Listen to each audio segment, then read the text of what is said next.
Hello, can you all hear me? I have never needed a mic in my life. I have what is called a booming voice, and I'm looking for the little clicker. So if I'm away from the mic, can people hear me? Okay, this is great. It's a little bit easier than just being up here. So thank you very much for the welcome. This is a great excuse to come into the city. I love coming into the city. I love Princeton, it's great, but there's something about just getting out of the tunnels that sort of is, it just makes you happy. Getting out of Penn Station, less so. But the tunnels is a great experience. So what I'm going to talk about today is global systemic risk. And what this is a research community. That is, this is a new experiment that PIIRS has been trying under the wonderful leadership of Mark Bisinger. And what we're trying to do is put money to creating sort of a salon of ideas. So not so much trying to produce yet another book or another article, but rather actually trying to encourage people to cross disciplinary borders and to be thinking in new ways about new things. So what you're going to be hearing about today is more of an agenda, okay? Rather than, here are my 3 variables, here are my results, and here is how I have my hypotheses are proven. It's more about, this is stuff that we think people should be thinking about. So let's start off with the obvious thing. Happy Bastille Day, everyone. So you're going to be listening to a somewhat depressing talk. I call this sort of the bummer lecture. What I'm going to be talking about is pretty dark. And I don't mean to imply that this is all going to happen. This is very, very important. I don't mean to say, this is coming, everybody be careful, just batten down, get some gold bullion and put it under your mattress and hope for the best. What I want to do is to suggest a set of dangers that are present. A set of concerns that we should be much more conscious about than we currently are. Again, I'm a little bit of a Cassandra, but not completely. So when you're listening to me, don't think so much, is this guy predicting X?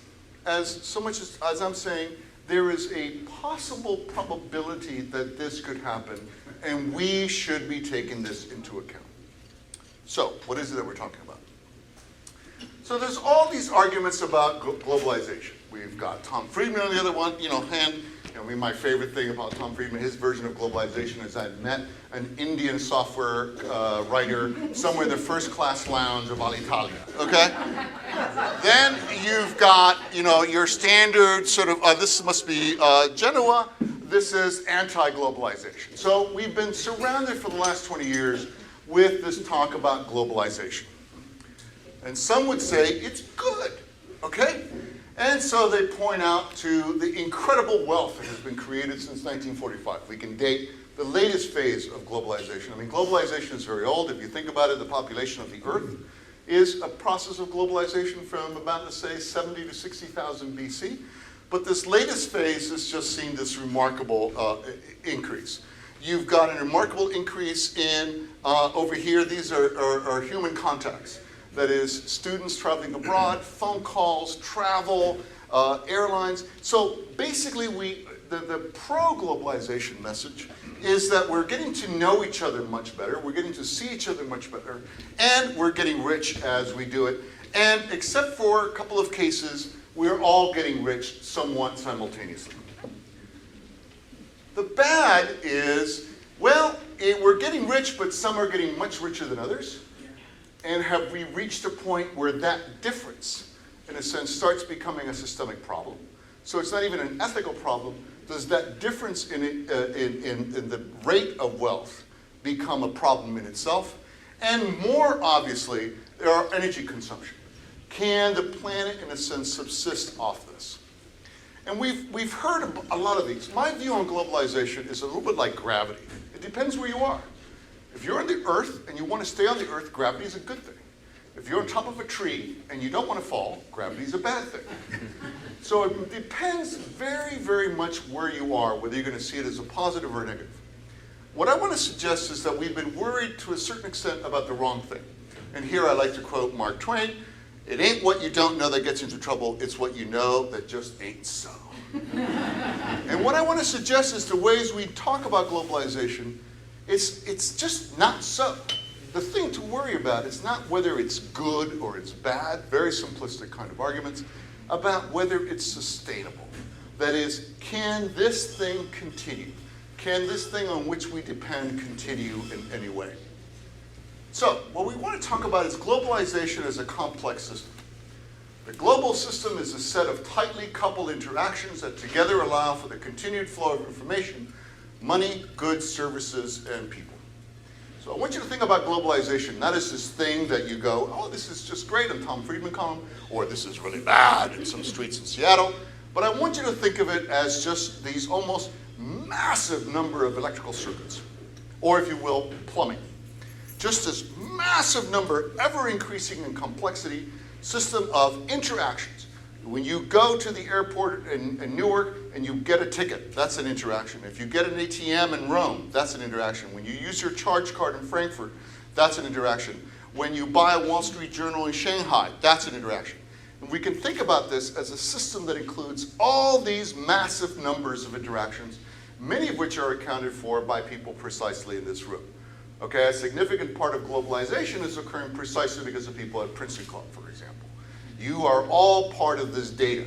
You are all part of this group that's investing in foreign stocks, that's traveling, that is using the ATM, that's using their credit cards. So globalization is really, I want you to think about it not as this bad thing that some evil Swiss bankers have invented, or this great thing that just came on high from Jehovah, but I want you to think about it from just as a system. Let's just think of it as a system. Now, it's a great thing. Modern systems are built to exploit the benefits and efficiencies resulting from specialization of labor, economies of scale, collective knowledge, and information sharing. Across the hallway, there's a lecture from the Manhattan Institute. I'm sure they would share precisely with that paragraph. Okay, so globalization is built on the obvious efficiencies. All right, I love it when you see silly buttons that says capitalism doesn't work. Actually, it does. It works really well. Now, whether you want to accept the consequences of it working so well or not, that's a different issue. But what we have is we've created an incredibly efficient system based on these Adam Smithian principles. It's the same systems that underwrite our way of life, however, also expose us to catastrophic outcomes that may derive from the characteristics of the relationships themselves. And this is my lecture, basically. That is, we have created an extremely efficient machine, but we have become very dependent on that machine working. And we have to come to terms a little bit with the dangers of that dependence. So it's a complex adaptive system. They arise endogenously out of the interactions of components and have collective behaviors that cannot be reduced to those of their components. So that is, a complex system arises spontaneously, in a sense, from the reaction of the various components. There is no grand watchmaker, in a sense, behind it. It arises very much like the neurons, for example. People are now talking about how you can trace life, in a sense, to a complex interaction of these various chemicals 4 billion years ago. So there is not necessarily some grand watchmaker, unless you want to believe that one that set that initial amino acid in play, if you will. Rather, it is the interaction of all these that produces this thing that is unimaginable. And certainly is unimaginable from the point of view of the characteristics of their components. And the best way I can explain this is, and excuse the silliness, is the Beatles. If you look at the 4 Beatles, okay, 3 very talented people and 1 very lucky guy, okay? If you look at their solo work, okay? Notice I haven't said who the lucky guy is, but you all guessed. If you look at their solo work, you would never guess that they would produce something as magical as the second side, excuse my anachronism, of Abbey Road. Yeah. Yet they do. Something happened. Something happened in that Abbey Road studio which was not necessarily predicted from the characteristics of the 4. Okay? So think about that on a broad systemic level. These components each have something that they add to the mix, and by adding to the mix, something magical, if you will, happens. Now, what this means is that systems are always on the edge of chaos. Systems can reach threshold at the edge of chaos, and they are particularly prone to sudden nonlinear transitions from one state to another. That is, you can create these kinds of systems, and it's amazing, okay? But what happens is they will take themselves to a whole new phase One that you would not have predicted based on the initial characteristics. You cannot understand these things historically. Most important. The history of it does not necessarily predict what's going to happen because there's always that next phase shift from water to ice or from water to gas. And you can't quite predict when that's going to happen in any particular kind of system.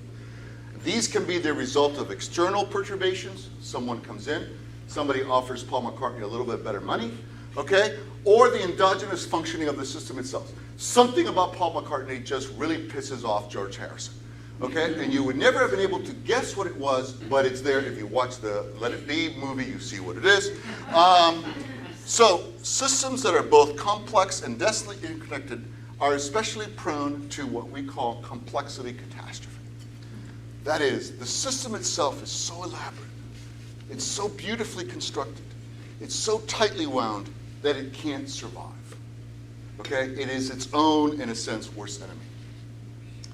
Now this matters on Earth because we've got no exit. All right? And complex adaptive systems provides a heuristic for the new level of analysis required by a globalized world. If you're a policymaker, if you're a financier, if you're a journalist, you can no longer separate Texas politics from those of Mexico. You can no longer separate Greek politics from those of Germany, God knows. All right? You can no longer separate the Greek stock market. Who would have predicted a correlation between the Greek bond market and the Shanghai index? Okay? All these stuffs are coming together in ways, yes, you can come up, and I'm sure there's many of you have worked with high-tech folks, PhD in physics, who try to get the massive correlation table. It can't be done. It cannot be done. You cannot predict all these kinds of relationships. When you get a correlation matrix of 10 million by 10 million, the cognitive capacity of any human being to read that in any analytical fashion is worthless.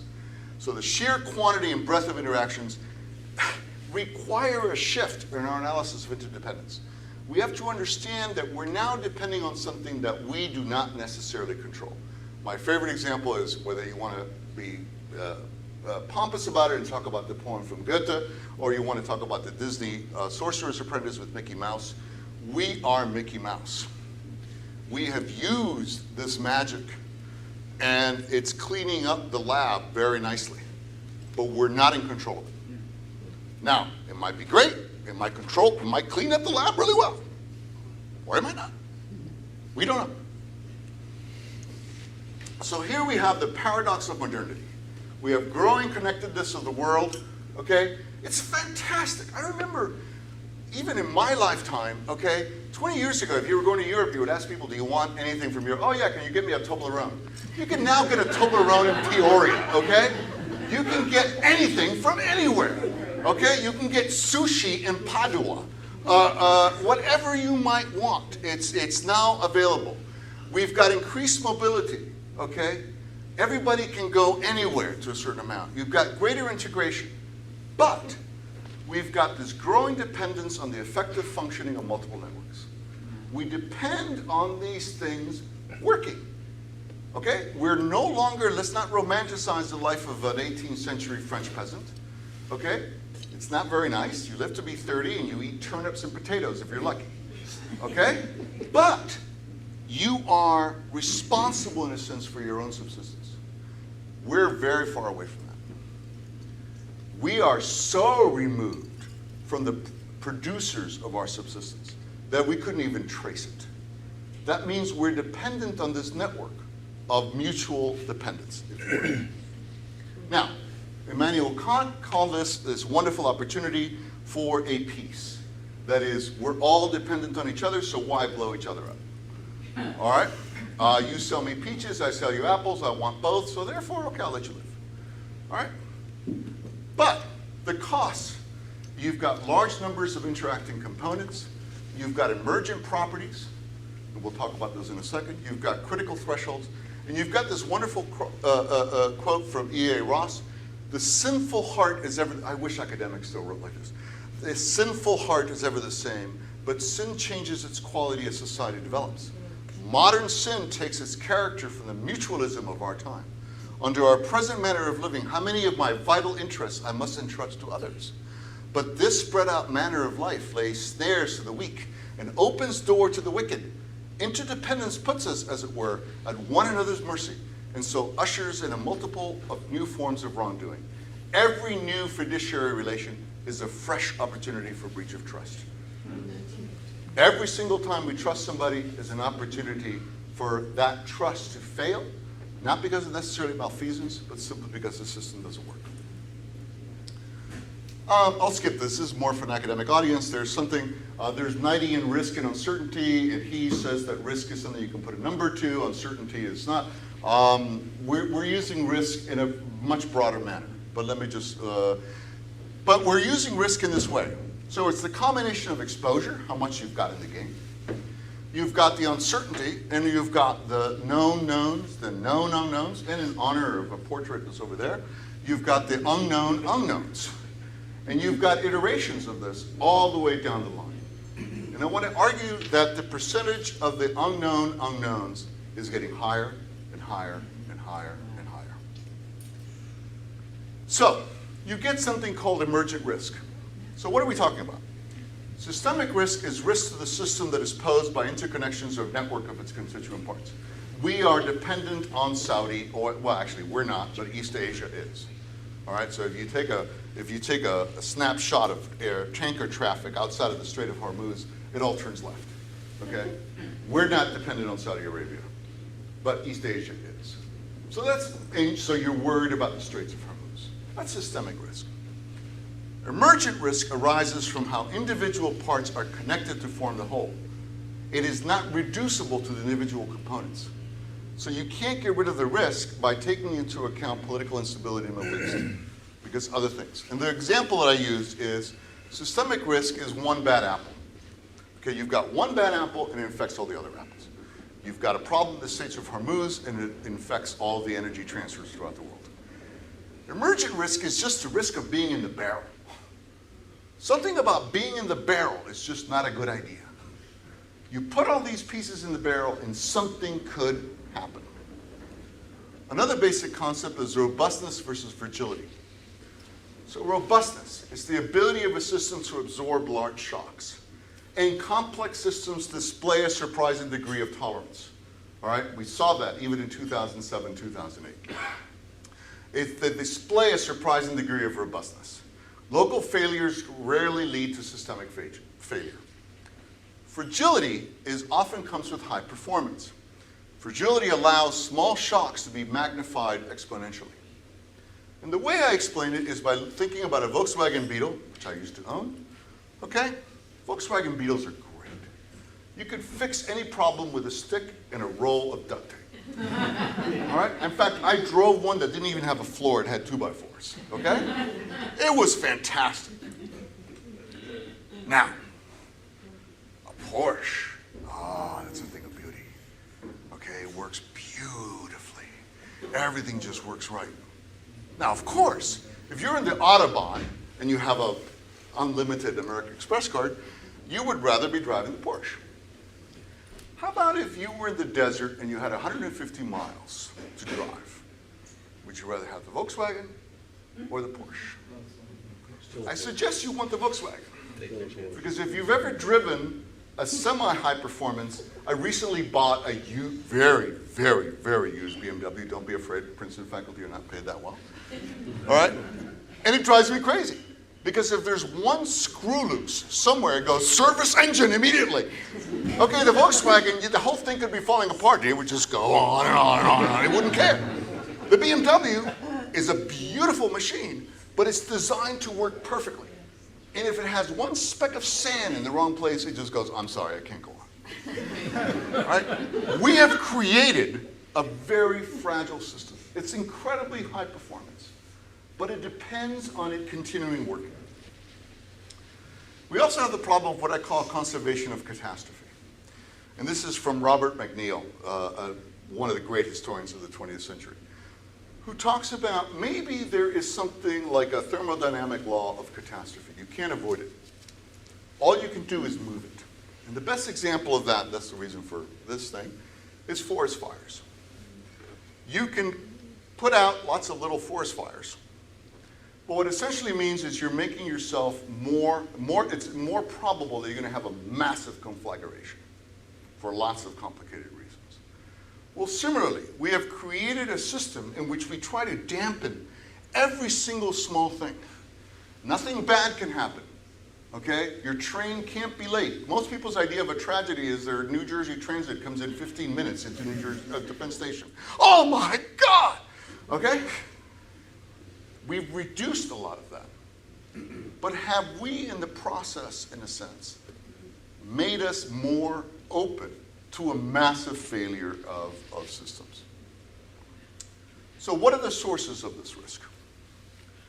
You've got the exogenous sources. You've got the meteor coming down, okay? Don't worry about the meteor. I mean, maybe there's a few people who do, okay, put up nukes, whatever, send, Bruce Willis up and take care of it, you know. But, you know, the meteor is not our problem. Those are exogenous risks. And bad things happen, okay? You've got crazy people. You've got bad nature. All right? Yes, those things will happen. What we can do is worry about endogenous sources of risk. That is, these are, you don't need malfeasance, disaster, or God. They're built into the system.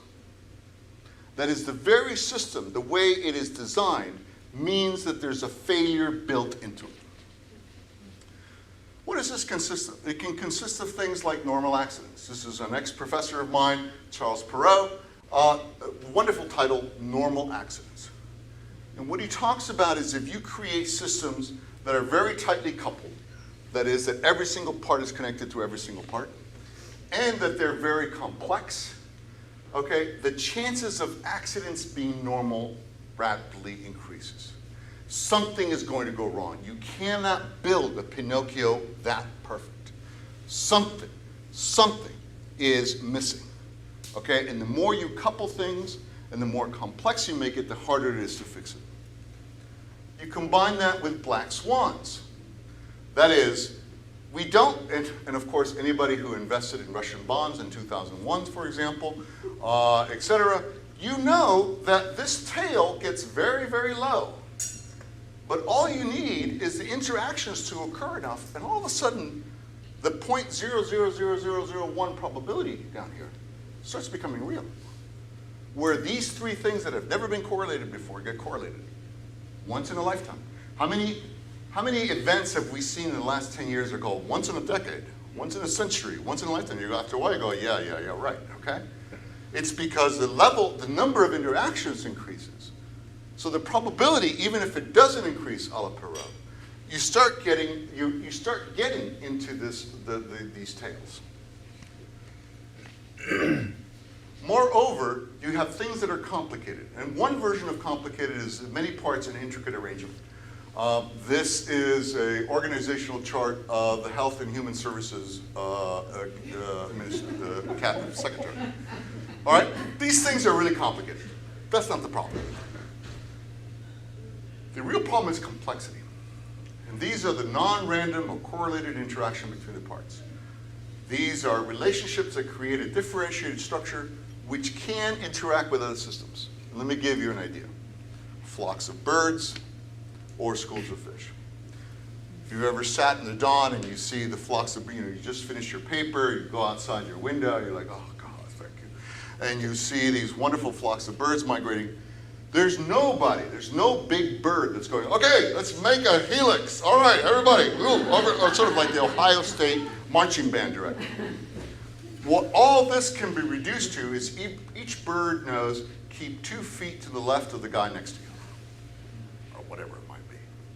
By those simple rules, you can create that you would not predict. You can create these flocks of birds, you can create schools of fish, you can create termite colonies. This is the key thing. There is no way to predict this outcome from the individual characteristics. You have to run this whole thing millions and millions of times, and even then you will only know some probability of what could happen when you put all these together, but you cannot know for certain. And that results in chaos. Dynamic systems that are highly sensitive to initial conditions and very, very small perturbations. Okay? The economy of Greece, I'm sorry for anyone who's here, Greek national, is inconsequential. Okay? Greece does not, they borrow they owe 253 billion. Between Warren Buffett, okay, and a couple of his friends, they could pay it off. Okay? Think about it. It's very, very small. Yet that was about to bring down something like the euro. I don't know if any of you have seen Tom Stoppard's famous first play, Rosencrantz and Guildenstern Are Dead. This is all of Hamlet revolves around Rosencrantz and Guildenstern. And we better care about these two idiots because the entire play, in a sense, revolves around them. So what? So how resilient is the global system? I want to argue that we have a near total dependence on global flows, the top 20% of countries, which of course includes the United States, and the top 20% of the population and others. We're all very dependent on this system. I don't know, some of you might have houses up in Vermont where you could grow enough broccoli to eat, but you still have to drive to Vermont, okay? You still have to get there. Very few of us, I can say, are ready. I mean, some of you may have 10,000 cans of baked beans and 5 shotguns in your basement. I don't know. All right? But unless you do, in this way, the survivalists that we all like to laugh at are right. We are this far away from this all falling apart. Any of you who lived below 35th Street during Sandy are very familiar with this. Okay? You lived in a fabulous, a fabulous apartment. You're on the 35th floor. You can go down, but man, coming back up is going to be a real drag. All right? And the milk might not be good around the neighborhood. So all of a sudden, you're in this incredibly privileged position, but you are sensitive to everything working out well. And what I want to argue is you've got sensitivity to small fluctuations, global tightly coupled system, billions of interactions, and you have the potential for catastrophe. And this is a wicked problem. What do I mean by a wicked problem? The solutions to it are not readily available. So capitalism is global, but governance is local. Think about that. We depend on this massive system, but we can only control what's inside our borders, and somewhat, okay? There's no central coordinating mechanism except these self-adapting systems that we said, okay, I hope they work. All right? Empires don't work. And I'm sorry to say this, I hope I don't offend anyone. This gentleman right over here, Mr. Rumsfeld, found that empires did not work. Remember the hubris of 2002, 2003. The United States, because of its unprecedented military power, could impose order on the world. Oops. Even something, this is a graph of just the positioning of American troops throughout the world. Even something like a global empire.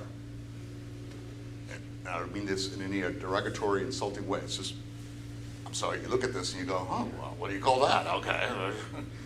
All right? It cannot impose order. What we have is a global network of networks. If you think about it, it's a global map of a subway system, although it's a lot more complicated. Because if you think about it, there's a subway system for people, there's a subway system for money, there's a subway system for ideas, there's a subway system for medicines, there's a subway system for energy. All of these, and we know how the subway system works, okay? All of these interacting with each other.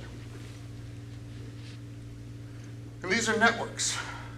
Networks are scale-free in that what's interesting about scale-free, and I won't get into the technicalities of this, networks tend to grow to be scale-free, is that they're very, very robust. That is, they can take the internet as a scale-free system.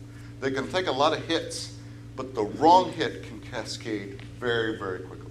The wrong thing, which you don't know what it might be. It could be Ebola in Sierra Leone. It could be a Greek financial crisis. It could be the decline of the Shanghai index. You don't know if that is going to be the effect that's going to cascade across the network. So what we're doing is we're interested in risk resulting from the connection between all of these domains. So we've got energy exploration and production, electricity transmission, food and water supplies, financial system, healthcare, infrastructure, transportation, manufacturing, information. And all of these have tended to be studied in silos. So you've got people who work on risk and logistics. In fact, there are several journals that are devoted to risk and logistics.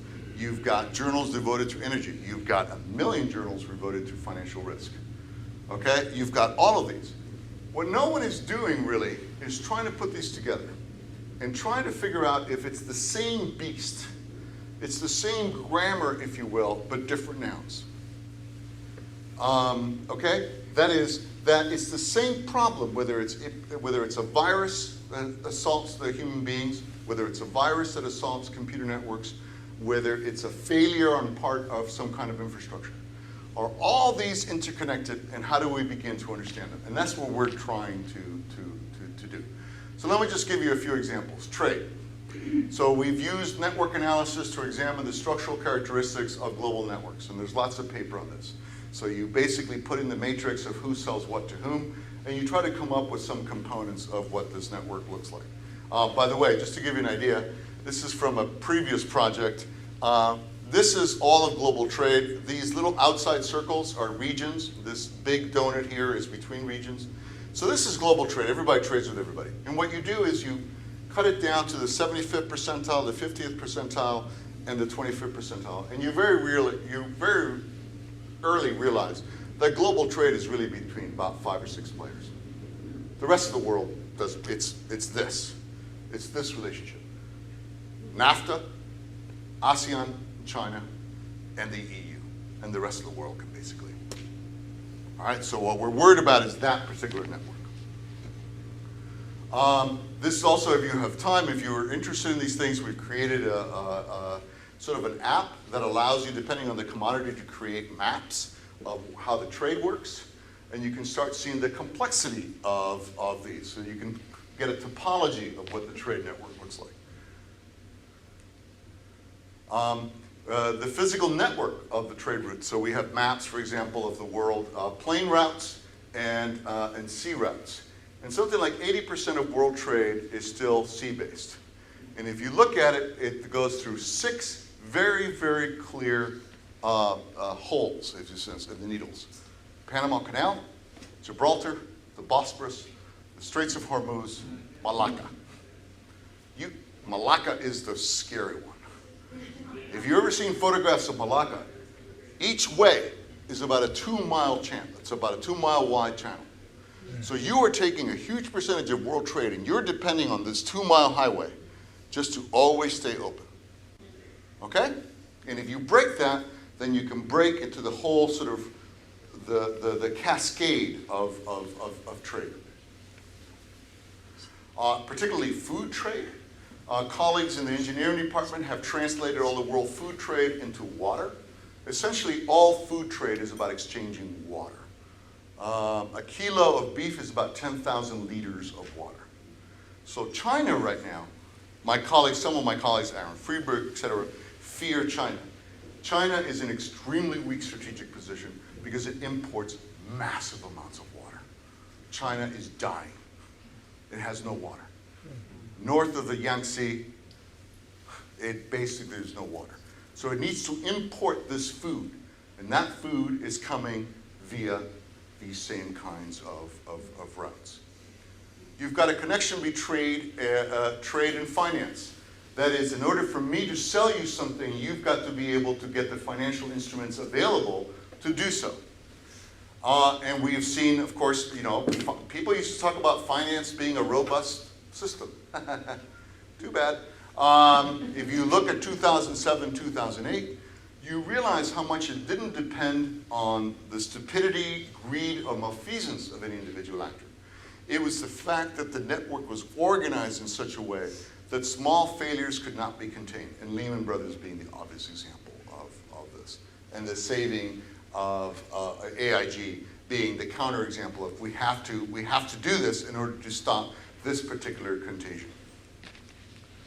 Okay, let me just go through this.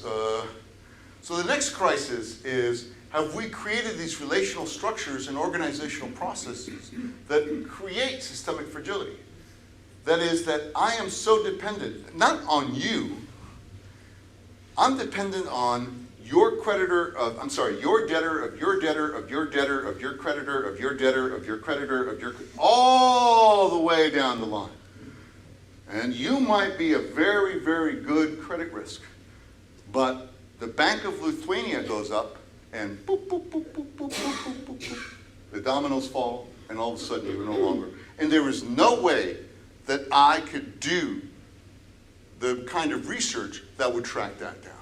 You've all heard the stories of these debt instruments and the credit default swaps that were 5,000 pages long. Nobody's reading 5,000 pages. Nobody knows what's inside these. Okay? And you don't know what something that you might not even see could affect you. Infrastructure. We've created a rise in global information technology that's created systems that are very dependent on computers. All right? That is, we depend on the internet for this fast delivery of all this stuff. Okay? And but that internet does not exist off in some magic sphere. It depends on electricity. So if you start linking, for example, electricity with the internet, such as in the case of Italy, and there was a blackout in 2003. All right, what happens if a tree falls, which knocks off the electricity, which goes to the main server for the Italian electric system, which shuts that down, which then shuts down the rest, and on and on and on and on and on. And within half an hour, you can have a large part of the peninsula just black out. Not because all the peninsula has been hit, but because you've got this cascade effect. You've got just-in-time inventories.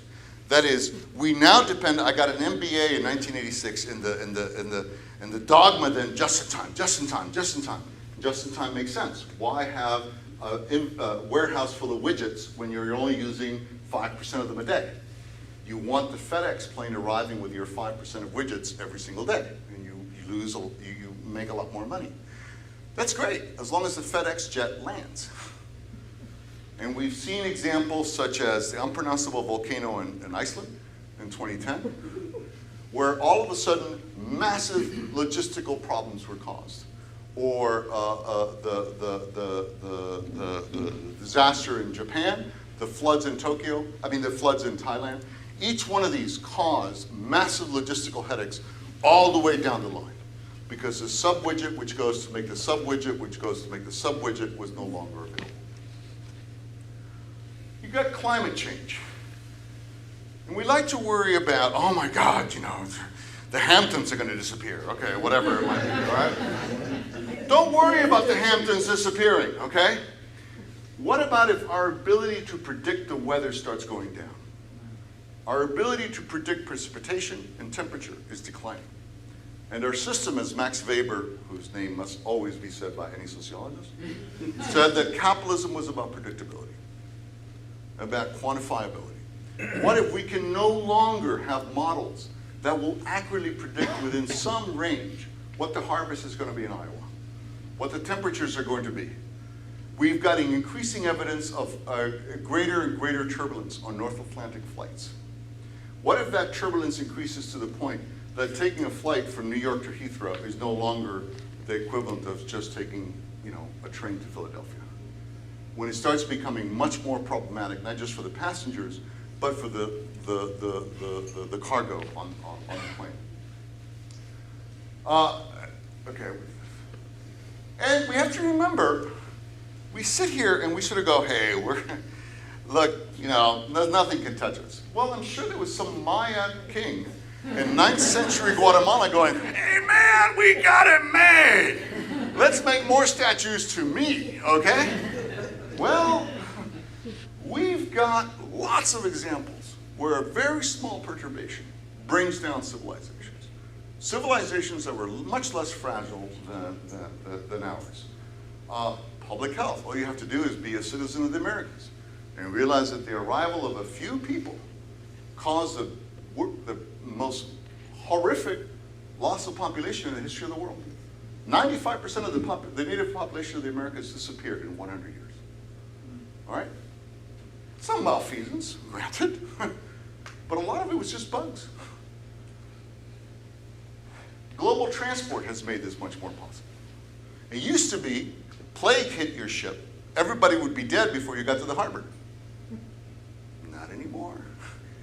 You can get on that United flight and be perfectly healthy. And it's not until you arrive in Cleveland that you start kind of feeling ill. And depending on the disease, okay, depending on its particular vector, you can maybe infect everyone on that United flight. And of course, this is exponential. They infect somebody else, and the next thing you know, poof, we're all zombies or whatever it might be. We're paying, in a sense, for this fragility. We have created a system which delivers. God, it delivers. And I assure you, I was born in Havana in 1957. I have absolutely no desire to return to Havana, certainly post-1960.